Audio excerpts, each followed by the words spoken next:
고두현 작가의 시 읽는 CEO라는 책에 보면 많은 작가들의 시를 이렇게 묶어서 시집을 폈어요. 그 중에 정현종 시인의 시가 제가 마음에 확 와닿았어요. 제목은 모든 순간이 꽃봉오리인 것을 이란 시예요.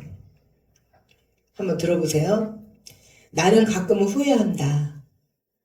그때 그 일이 노다지였을지도 모르는데, 그때 그 사람이, 그때 그 물건이 노다지였을지도 모르는데, 더 열심히 파고들고, 더 열심히 말을 걸고, 더 열심히 귀 기울이고, 더 열심히 사랑할 걸.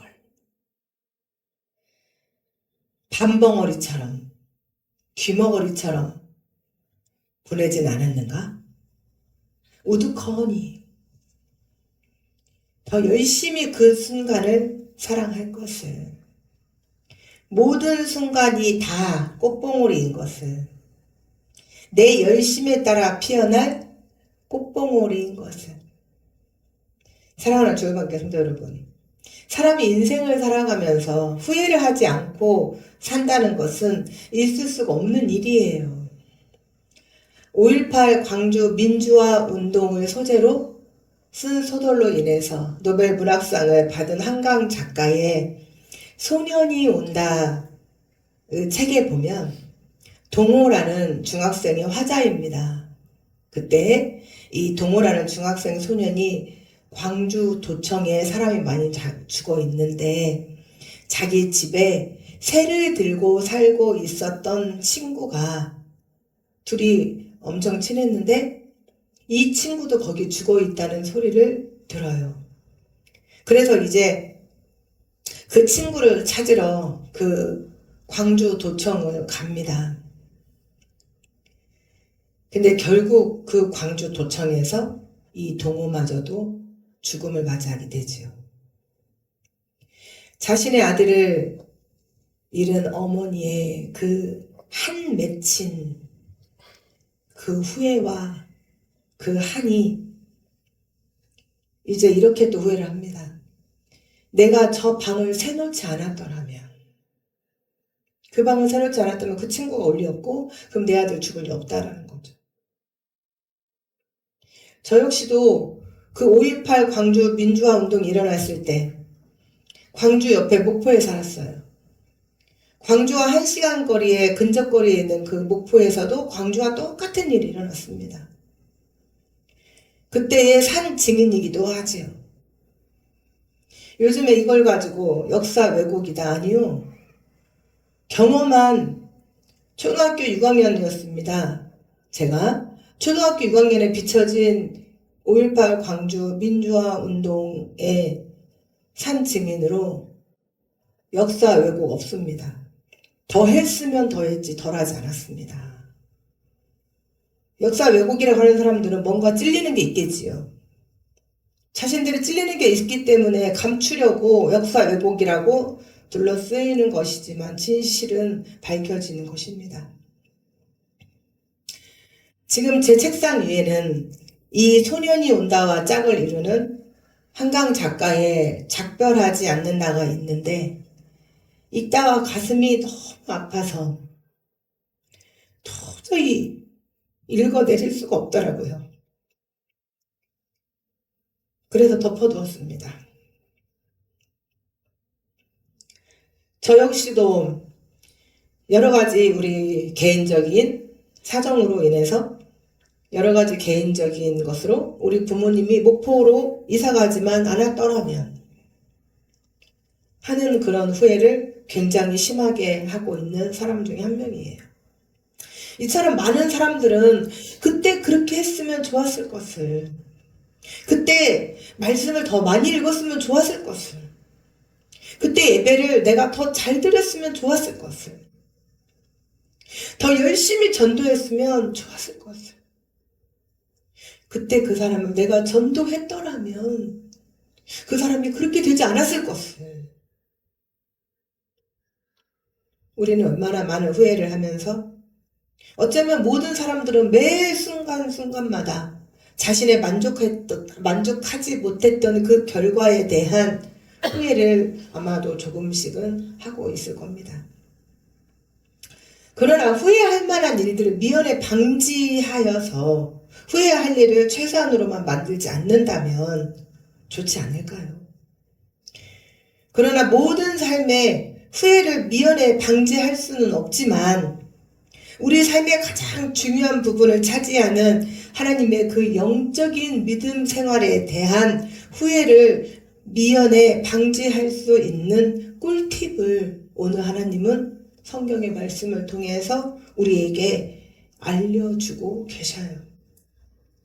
오늘 본문 5절 말씀을 보면 그런즉 너희가 어떻게 행할지를 자세히 주의하여 지혜 없는 자같이 하지 말고 오직 지혜 있는 자같이 하여 세월을 아끼라고 말씀을 하셔요. 아멘. 지혜로운 자같이 살려면 어떤 삶을 살아야 우리는 지혜로운 자같이 살 수 있을까요?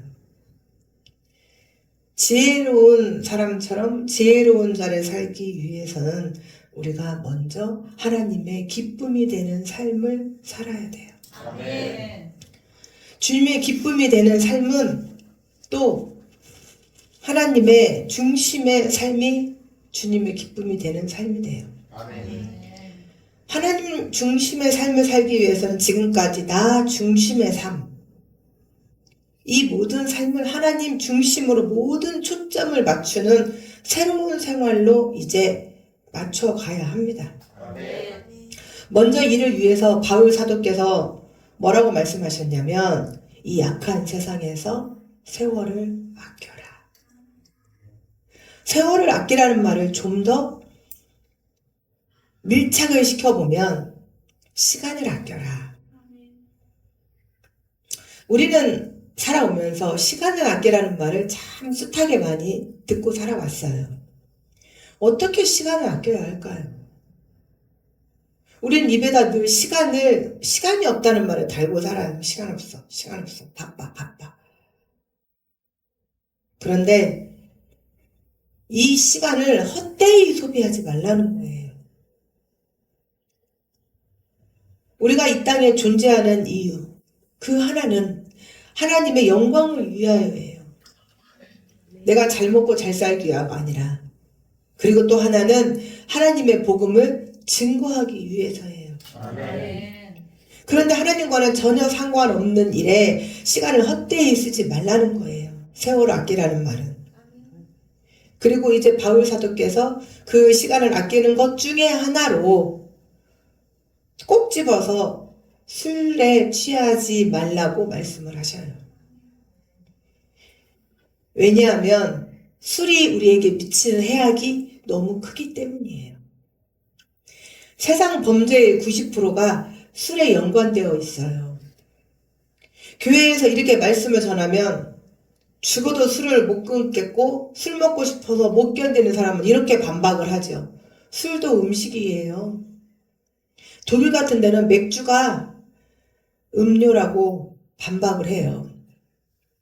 또한 먹고 실수만 안 하면 돼요. 그리고 항변하면서 단주로, 약주로. 그런데 여러분, 성경은 술을 먹지 말라고 하신 것이 아니라 술에 취하지 말라는 거예요. 그러면 이 말까지만 듣는 사람들은 옳거니 그렇지 취하지 말라고 그랬지. 그러니까 먹지 말라는 말 아니잖아. 화색이 돌 것입니다. 끝까지 들어보십시오.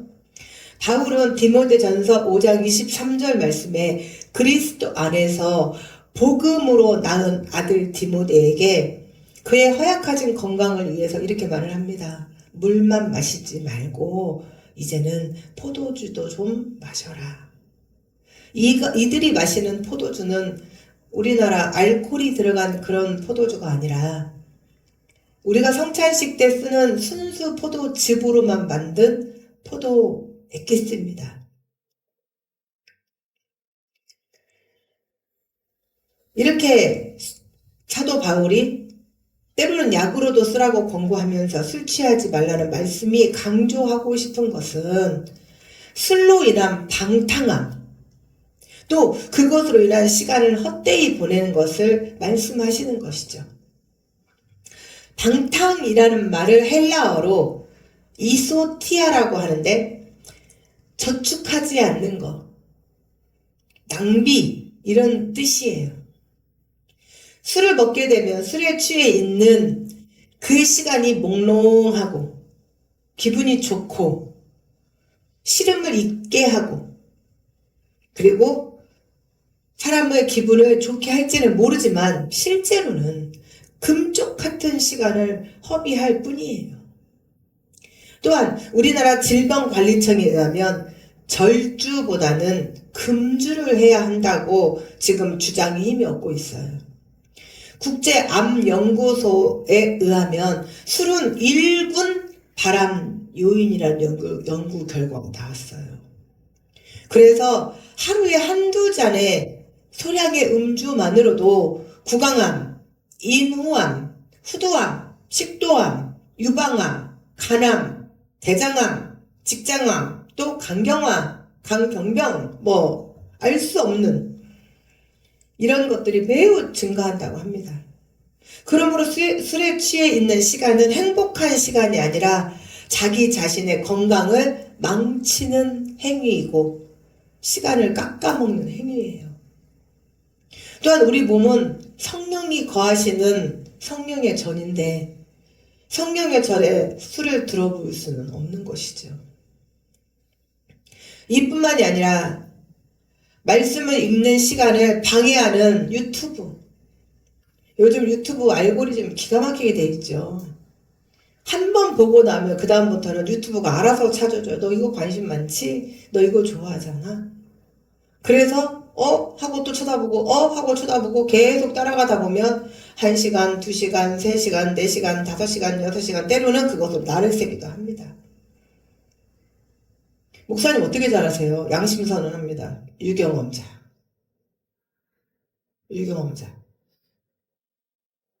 그런데 어느 순간 내가 미쳤구나. 나 뭐 하는 거지? 그리고 어쩔 수 없이 자료를 찾거나 간단하게 슉슉슉슉 넘기지 절대 그것으로 빠져있지 않습니다. 인지하는 거예요, 자기가. 인지를 하고 저처럼 내가 미쳤구나 했으면 돌아서야 되는 것이다. 그게 회개예요. 그리고 다시는 안 가는 것. 또 SNS. 끝도 없죠.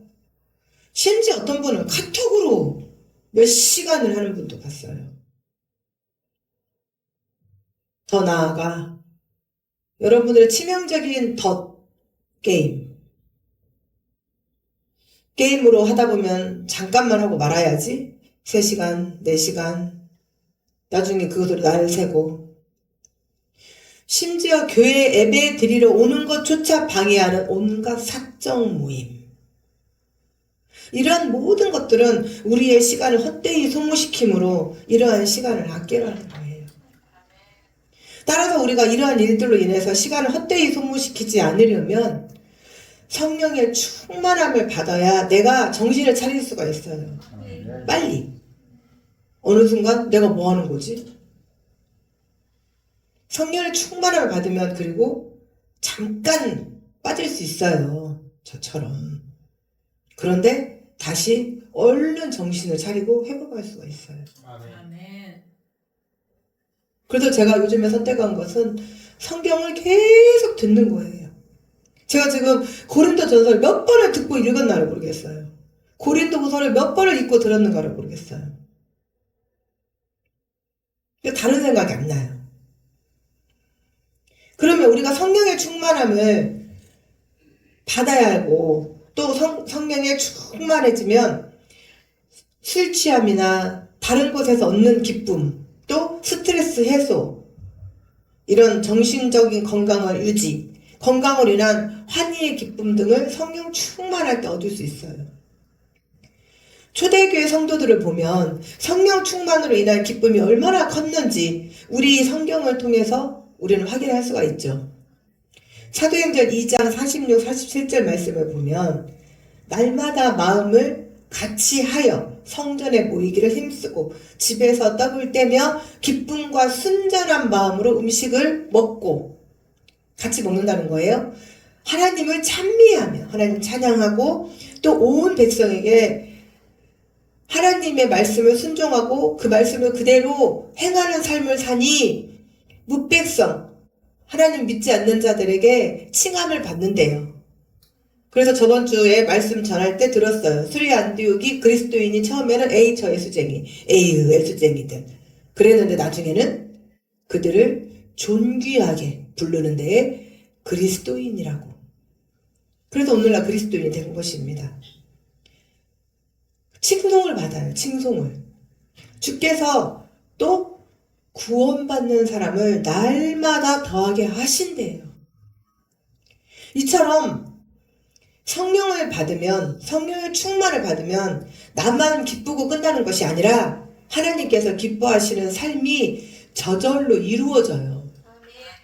그리고 비로소 예수 그리스도가 하나님의 아들이심을 고백하게 되고, 그리고 예수 그리스도가 우리 구원주이심을 고백하는 역사가 또 일어나죠.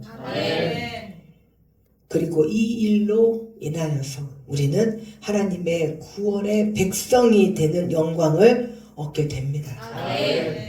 이처럼 성령의 충만한 결과는 아름다운 성령의 열매를 또 맺게 되죠. 그렇다면 성령의 충만함을 어떻게 받게 될지 궁금하지 않아요? 오늘 이 시간 귀를 쫑긋하고 눈을 반짝반짝 빛내고 하나님 앞에 무슨 말씀이신가 듣기를 원하면 성령의 충만함을 여러분들도 받게 되는 이제 결과가 될 것입니다. 먼저 성령의 충만함을 받으려면 성령 충만 받기를 사모해야 돼요. 방언 받기를 사모하는 사람은 방언을 받아요. 마찬가지로 성령 받기를 사모해야 돼요. 여전히 나는 하나님과 관심이 없고 나는 하나님만 믿는 것도 그저 그러면 성령이 오겠어요? 그러면 내 믿음의 삶은 여전히 그냥 그대로 그 자리에 있는 거예요. 내가 사모해야 돼요. 예수님께서 마태복음 11장 12절 말씀에 뭐라고 말씀하셨냐면 천국은 침노를 당하나니 침노하는 자는 빼앗는다고 하셨어요. 그럼 이 침노가 무슨 말일까요? 헬라어로 비아조라는 말이에요. 비아조. 이 말의 의미는 폭력을 사용해서라도 어떤 것을 차지하는 것이에요. 이게 무슨 말일까요? 우리가 구원을 믿음으로 말미암아 얻는다는 이 신칭은, 믿음은 우리의 구원을 우리의 믿음으로 말미암아 얻는다는. 그래서 아무것도 않고 가만히만 있어도 저절로 이루어진다고 생각하지만 사실은 그것은 어쩌면 우리의 착각일 수도 있어요. 사실은 구원을 얻기 위해서 우리의 더 적극적인 노력이 필요하죠. 바울 사도께서도 자신의 이러한 적극적인 노력을 뭐라고 말씀하셨냐면 나는 선한 싸움을 싸우고, 또 사도 바울은 이렇게 말씀하셨죠. 난 날마다 죽노라.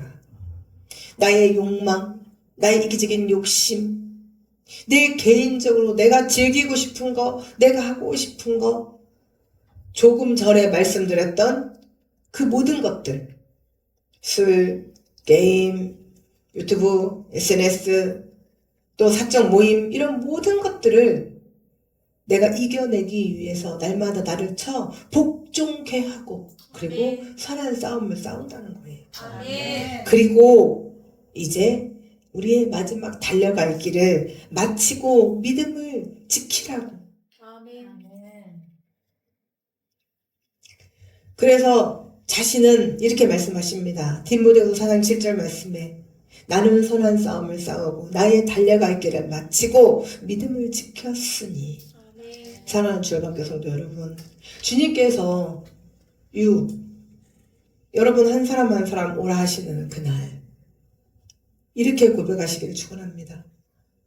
아버지여, 내 영혼을 받으소서. 이제 나의 달려갈 길을 마치고 믿음을 지켰으니 이제 내 영혼을 받으소서. 아멘. 여러분의 모든 한 사람 한 사람이 하나님 안에 이렇게 거하셔서 아멘. 하나님께 들려 올려지시기를 축원합니다. 아멘. 이처럼 교회에 가방만 들고 왔다 갔다 마당만 받고 다닌다고 성령 충만이 이루어지는 것이 아니라는 것을 말씀을 통해서도 증명하고 있습니다. 하나님 중심을 살기 위해서는 부단한 자기 노력이 필요해요. 자기를 꺾어야만 돼요. 날마다 나를 복종시켜야만 합니다. 그래서 성령 충만 받기를 사모했으면 다음은 해야 할 단계가 또 있어요. 그것은 다름 아닌 무엇일까요? 회개입니다. 우리도 예배 시작 전에 회개하고 하죠. 우리의 살아온 날들과 또한 내가 하나님 앞에 온전히 바로 서지 못했던 것들에 대해서 또 여전히 나 자신만의 삶을 위해 살아가는 내 모습에 대해서 또 육신의 정욕을 위해서 안목의 정욕을 위해서 살았던 것과 하나님 중심이 아니라 세상의 중심으로 살았던 것과 주님을 위해 자신의 시간과 물질과 재능으로 충성하지 못했던 것, 그리고 교회의 복음을 전파하는 일에 무관심했던 것, 성령님의 인도하시는 대로 생각나는 대로 모든 죄를 철저하게 회개해야 합니다. 아멘. 독일의 카톨릭 사제였던 토마스 아켄피스는 이렇게 말했어요. 그리스도를 본받는 이란 책에서 나는 삼위일체의 정의에 관하여 아는 것보다 차라리 우리 죄에 대하여 참회하는 마음을 갖고 싶습니다. 우리에게 회개의 중요성을 강조하고 있는 말이죠. 성령의 충만함을 받기 위해 이제 회개를 했다면 그 다음은 무엇일까요? 하나님의 말씀 듣기를 소망해야 합니다. 아멘. 그리고 말씀 읽기를 게을리하게 하지 말아야 해요. 아멘. 여러분들이 하나님 앞에 예배드리는 태도를 보면 지금 그 사람의 영적 상태가 어떤 상태인지 다 드러나요. 하나님의 말씀을 들으면서 그 말씀 속에서 의미하는 뜻, 지금 저 말씀을 통해서 나에게 어떤 은혜를 주시고 내가 살아가는 곳에, 내가 살아가는 것에, 내가 살아가는 일에 어떤 말씀으로 지침이 되는지를 귀 기울여 들으려고 귀를 쫑긋하게 세우고, 그리고 그 말씀을 내 말씀이므로 아멘으로 화답하고, 이렇게 열심히 들으려고 애쓰는 사람은 눈이 반짝반짝 빛나요. 눈이 살아있어요. 그리고 성령의 빛으로 윤기가 나요, 얼굴에. 그런데 어느새 말씀을 듣다가 그 말씀은 자장가가 되고 예배 끝남과 동시에 제정신으로 돌아오는 사람은 성령의 충만함과는 거리가 멀죠. 가끔 이 말씀에 대한 떠돌아다니는 유머가 있어요. 목사님이 앞에 있는 성도가 하도 좋으니까 옆에 사람한테 그랬어요. 좀 깨워. 그때는 옆에 있는 성도가 화를 팍 내면서 그러는 거예요. 자기가 재워놓고 왜 나를 보고 깨우래.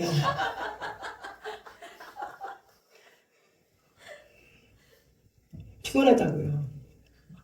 여러분, 아무리 피곤해도 자신이 좋아하는 일에는 정신이 말똥말똥 살아있지 않나요? 몇 날 며칠 날을 새도 피곤한 줄 모르잖아요. 그런데 예배 시간에 조는 것은 자기의 영적 상태가 지금 이렇다는 거예요. 또 마귀가 하나님의 말씀을 못 듣게 하려고 잠을 주기도 하죠. 그래서 정말 신기한 것은 한 사람이 졸면 꼭 따라 연달아 조는 사람이 생겨요. 저번 주에 이쪽에도 주니까 이쪽에도 또 줄더라고요. 제가 누구라고 지명 않겠습니다. 그래서 바짝 긴장하고 깨어 있어야 해요. 아멘. 그리고 이제 마지막으로 성령의 충만함을 받기 위해서 하나님께 간절히 기도해야 돼요. 어떤 분들은 말씀 읽고 찬양하고 예배도 드리고 다 해요. 근데 자신은 기도는 안 해요. 또 어떤 분은 찬양하고 기도도 하는데 말씀은 안 읽어요. 이 제가 만들었죠? 성령의 트라이앵글. 다 같이 보세요. 말씀. 안 하는 사람 뭡니까? 다 해보세요. 말씀. 기도. 찬양. 자, 마귀가 들어올 공간이 있을까요? 없을까요? 빠져나갈 공간이 있을까요? 없을까요? 그래서 말씀과 기도와 찬양으로. 기억하세요? 그래서 우리는 입술만 움직이는 기도가 아니라 또 우리 아이들 이번에 대학 갑니다.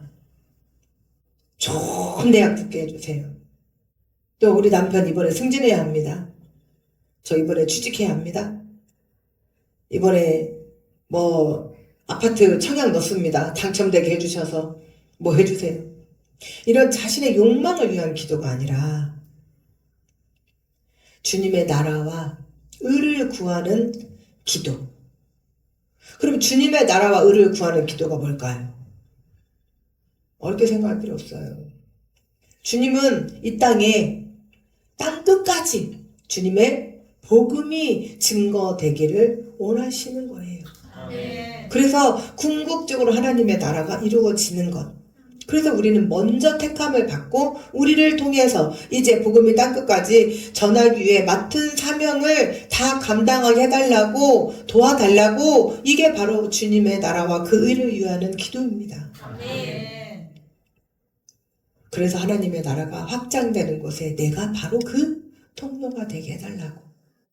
그리고 그 일을 위해서 애쓰고 힘쓰는 거예요. 기도는 때로는 많은 사람들이 어려워해요. 기도를 어려워할 필요가 없어요. 아들이, 자녀가, 딸이 아버지에게 가서 아버지, 제가 이러한 일이 있습니다. 이렇게 해주세요. 그게 기도예요. 사람이 마치 살아가는 데 있어서 호흡을 하는 것과 같은 게 기도예요. 무호흡으로 살아가는 사람은 이 땅에 한 사람도 없을 거예요. 우리가 살아가는데 없어서는 안 되는 하나님이신 우리 아버지와 우리가 인격적으로 대화를 하는 것이 바로 기도예요. 그렇다면 목사님, 내 기도는 언제 해요? 우리 아들 이번에 대학 간다고요. 우리 남편 취직도 해야 되고 승진도 해야 되고 제 기도도 해야 되잖아요. 우리의 필요는 하나님께서 다 아시고 우리의 필요와 우리 수요를 다 공급해 주세요. 아멘. 가장 중요한 핵심은 내가 나의 하나님을 나의 아버지로 고백하고 믿고 신뢰하냐는 거예요.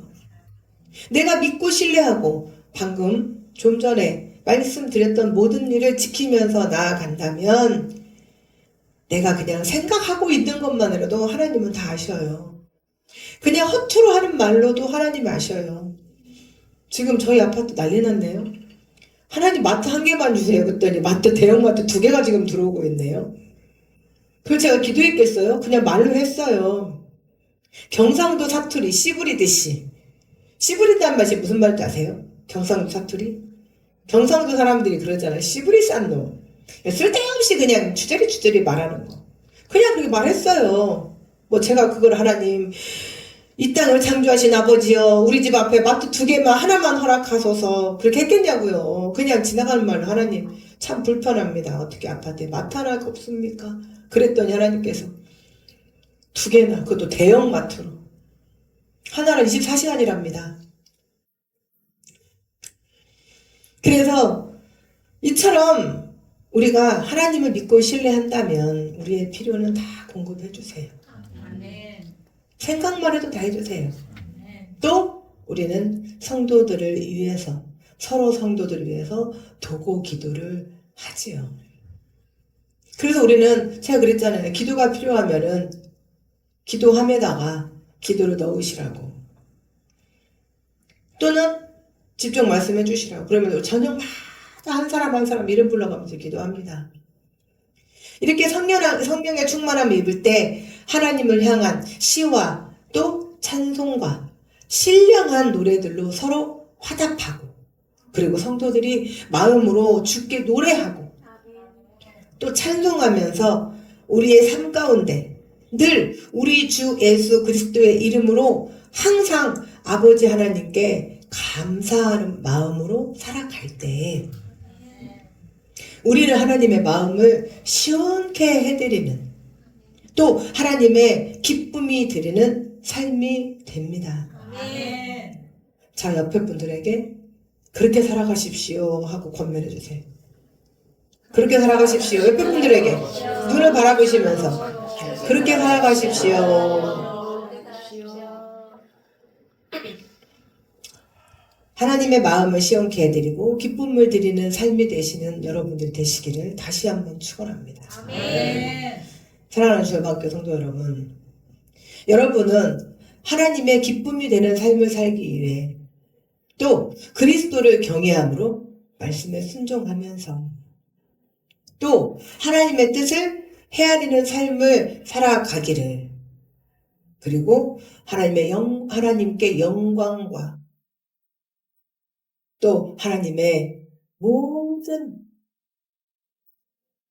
하나님의 그 귀하심을 찬양하시고 하나님께서 여러분에게 내려주시는 모든 축복, 바레크의 축복, 베레카의 축복, 아시엘의 축복, 야타부의 축복, 사바의 축복, 모든 축복이 여러분들에게 자다될 손손 임하시기를 주님의 이름으로 축원합니다. 아멘.